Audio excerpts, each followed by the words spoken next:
Assalamualaikum warahmatullahi wabarakatuh. Saya akan membentangkan artikel saya yang bertajuk Simbolik Unsur Fauna dalam Pantun Melayu, satu analisis teori semiotik. Pendahuluan, pantun Melayu boleh dianggap sebagai karya agung masyarakat Melayu dan anggapan ini telah diperakui oleh semua pengkaji terdahulu sehingga kini. Pantun merupakan satu konsep atau gagasan buah fikiran yang disampaikan dalam satu rangkaian yang ringkas, padat dan menggunakan bahasa yang indah.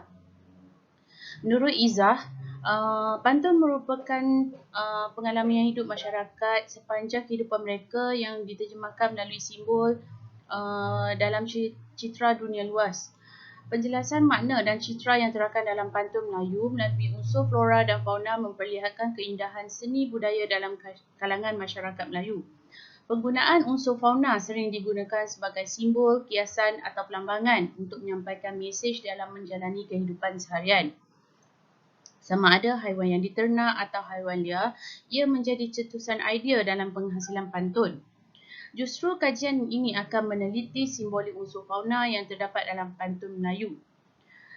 Secara konseptual, unsur flora dan fauna adalah saling bergantung dan melengkapi. Namun begitu, hanya unsur fauna yang akan digunakan dan diteliti simbolik penggunaannya dalam pantun tradisional masyarakat Melayu.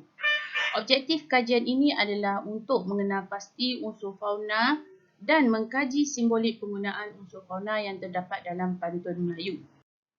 Seterusnya, metodologi kajian. Kajian ini meneliti dan menganalisis simbolik unsur fauna yang terdapat dalam pantun Melayu. Kajian ini menggunakan kaedah kepustakaan dan analisis kualitatif. Data kajian diambil daripada buku himpunan pantun yang diselenggara oleh Harum Makbiat iaitu Pantun Melayu Bingkisan Permata 2007. Pantun ini dipilih kerana ia mempunyai pelbagai genre pantun. Antaranya ialah pantun nasihat, pantun budi, pantun teka-teki, pantun kasih sayang dan sebagainya. Tata cara pengumpulan data dibuat adalah berdasarkan konteks situasi dan hubungan penggunaan. Pemilihan ini memenuhi objektif kajian. Pembayang dan maksud harus difahami oleh khalayak pembaca atau pendengar. Pantun yang dipilih pula mempunyai perkaitan semula jadi di antara pembayang dengan maksud iaitu jalan cerita yang bertautan. Baik, sorotan kajian adalah seperti yang saya sertakan dalam pembentangan ini, antaranya ialah Daud 2007, Muhammad Fazil dan Samsina AR 2011 dan beberapa sorotan kajian terdahulu yang lainnya seperti yang telah dinyatakan. Baik, seterusnya analisis dan perbincangan pantun pertama. Berburu ke padang datar, dapat rusa belang kaki. Berburu ke palang ajar, ibarat bunga kembang tak jadi. Meneliti maksud keseluruhan pantun adalah tentang seseorang yang melakukan pekerjaan dengan tidak bersungguh-sungguh akan mendatangkan hasil yang tidak memuaskan. Baik, merujuk kepada unsur fauna yang digunakan iaitu rusa belang kaki. Rusa belang kaki yang digunakan dalam pantun bukanlah merujuk kepada rusa yang sebenar yang mempunyai nilai yang tinggi. Rusa belang kaki yang dimaksudkan dalam pantun ialah sejenis belalang yang dikenali sebagai belalang rusa. Belalang menurut Sujana 2007 merupakan sejenis serangga atau insekta pemakan tumbuh-tumbuhan atau herbivore. Manakala pembayang pantun pada baris iaitu berburu di padang datar membawa maksud tidak mendatangkan cabaran kerana berburu di kawasan yang lapang. Padang datar merujuk kepada lapangan terbuka atau padang rumput. Hal yang demikian adalah kerana belalang tinggal di kawasan rumput dan di padang datar bukanlah di kawasan belantara seperti rusa yang sebenar. Simbol fauna belalang rusa dalam pantun di atas berjaya menyampaikan mesej yang terkandung di dalam pantun. Seterusnya adalah pantun yang kedua adalah cahaya hidup menyegar padi, ayam berpokok mengikat tuah. Jikalau hidup tidak berbudi, umpama pokok tidak berbuah. Maksud keseluruhan pantun di atas ialah manusia yang tidak berbudi tidak akan mendatangkan manfaat kepada orang lain. Baik, meneliti unsur fauna yang terdapat dalam pantun ialah unsur fauna ayam. Seperti yang kita tahu, adat ayam iaitu fauna yang terdapat dalam pantun iaitu berkokok apabila tiba waktu pagi. Dalam kalangan masyarakat Melayu, Ayam berkokok menjadi simbol hari akan cerah atau melambangkan waktu pagi. Berpagian dalam mengerjakan sesuatu pekerjaan atau amalan dalam kehidupan pastinya akan mendatangkan kejayaan. Interaksi yang berlaku di antara manusia dengan ayam dan tumbuhan dengan ayam jelas memberikan kebaikan dan ia bertepatan dengan mesej yang cuba disampaikan oleh pantun, iaitu melakukan budi atau kebaikan. Cahaya hidup, baris yang kita lihat, cahaya hidup menyegar padi merupakan pelambangan cahaya hidup yang membawa maksud cahaya fajar yang memberikan kesegaran bagi semua makhluk sama ada manusia atau tumbuh-tumbuhan dan haiwan. Cahaya pagi mempunyai keistimewaannya yang tersendiri dan mempunyai khasiat yang tertentu. Masyarakat dahulu seperti yang kita sedia maklum juga menggunakan ayam sebagai haiwan ternakan bagi sumber makanan dan juga sebagai alat hiburan, iaitu aktiviti menyabung ayam. Oleh yang demikian, unsur fauna ayam begitu dekat dengan kehidupan masyarakat Melayu terdahulu.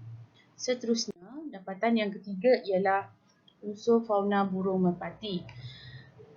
Burung merpati terbang 1000 hingga seekor di tengah laman, hendak mati di hujung kuku, hendak berkubur di tapak tangan. Pantun di atas membawa maksud janji sumpah setia yang dilakukan oleh pasangan kekasih. Pantun tersebut merupakan pantun kasih sayang. Seperti yang kita tahu, apabila manusia sedang dilamun cinta, mereka akan mengucapkan perkara yang indah-indah dan mengungkapkan pelbagai janji manis. Oleh yang demikian, penggunaan simbol fauna iaitu burung merpati mewakili kaum Hawa yang digambarkan masih perawan dan suci.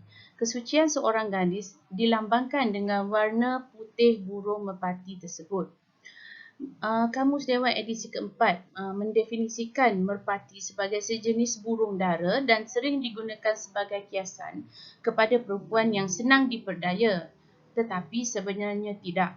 Menerusi pemerhatian masyarakat tentang sifat burung merpati yang jinak dan tidak takutkan manusia inilah, maka sifat-sifat ini dipadankan dengan sifat seorang gadis sunti. Misalnya, seorang gadis yang merajuk akan berlembut hati apabila sering dibujuk rayu. Pada kebiasaannya, lambang burung dikaitkan dengan citra lelaki. Misalnya penggunaan burung pungguk, gagak dan pipit sering dikaitkan dengan citra lelaki. Misalnya ungkapan pungguk rindukan bulan membawa maksud seorang lelaki yang sedang merindui kekasihnya. Namun begitu, dalam konteks pantun tersebut, simbol burung merpati yang digunakan adalah simbolik kepada kaum perempuan atau gadis yang digambarkan masih suci.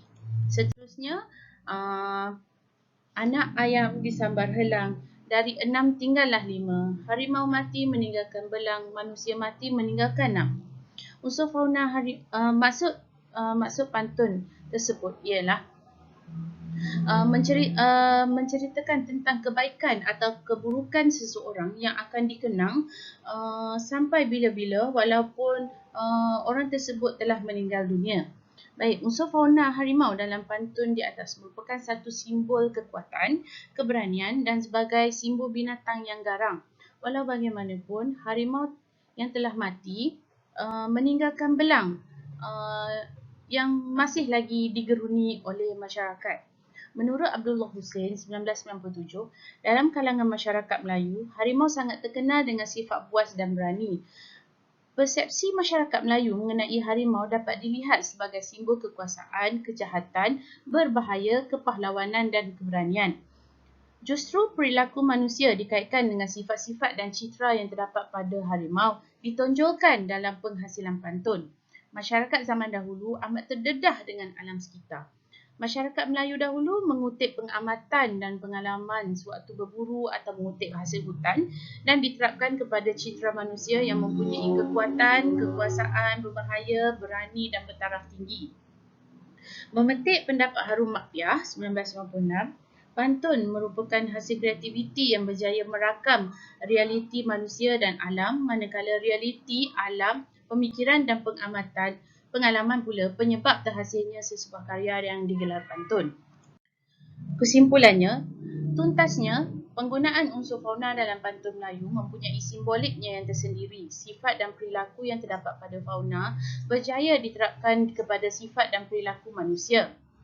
Jelas bahawa haiwan yang terdapat di seluruh alam, sama ada haiwan liar, haiwan peliharaan atau haiwan akuatik, menjadi simbolik kepada pelakuan manusia. Malah dengan penghasilan pantun Melayu yang simbolik melalui dunia fauna membuktikan bahawa masyarakat Melayu tradisional merupakan pemerhati yang sangat bagus dan cermat. Menerusi pemerhatian dan pengamatan inilah maka menjadi cetusan idea dalam mencipta pantun Melayu yang bernas dan berfalsafah. Sekian, terima kasih.